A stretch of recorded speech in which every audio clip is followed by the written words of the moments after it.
vous connaissez tous cette personne. Mais si, vous savez, c'est l'ami d'un ami, à vrai dire, vous ne l'avez jamais vraiment invité chez vous et vous ne le connaissez pas très bien. Pourtant, il est de toutes les soirées. Appelons-le, à tout hasard, Monsieur Malpoli. Et Monsieur Malpoli porte très bien son nom.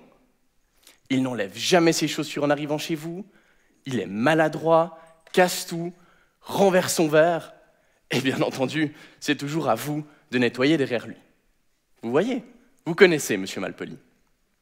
Alors imaginez qu'à la place de Monsieur Malpoli, il y ait une grande entreprise. Vous savez, celle qu'on connaît tous, Philippe Morris, Monsanto, Total, et qu'à la place de votre appartement, il y ait notre planète.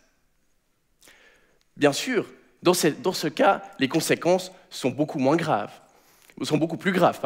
Il ne s'agit plus seulement d'un simple verre renversé, mais de millions de litres de pétrole déversés dans les océans, ou d'hectares de forêts rasés pour faire des cultures. Et là également, il n'y a personne pour nettoyer. Alors que faire? Comment faire pour canaliser Monsieur Malpoli? Personnellement, je fais la police. Je lui demande d'enlever ses chaussures ou de nettoyer lorsqu'il renverse. Je demande également à mes amis de garder un œil sur Monsieur Malpoli, simplement histoire de prévenir les incidents. Dans ma thèse, je propose de procéder de la même manière avec les entreprises. Je propose dans un premier temps de conférer à l'État le rôle de policier de l'environnement. De cette façon, il pourra infliger des sanctions légales aux entreprises. Et comme avec M. Malpoli, ces sanctions légales auront pour but de contraindre les entreprises à nettoyer lorsqu'elles polluent. Dans un deuxième temps, le droit devra nous donner la possibilité de garder un œil sur ces entreprises. En d'autres termes, de jouer le rôle de donneur d'alerte. Alors vous l'aurez compris, le but final de mes recherches, c'est avant tout d'éduquer.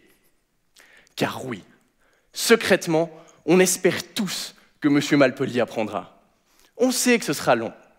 Ça ne sera pas toujours concluant, mais peut-être qu'un jour, il enlèvera de lui-même ses chaussures, fera un peu plus attention, sera en gros un peu moins malpoli.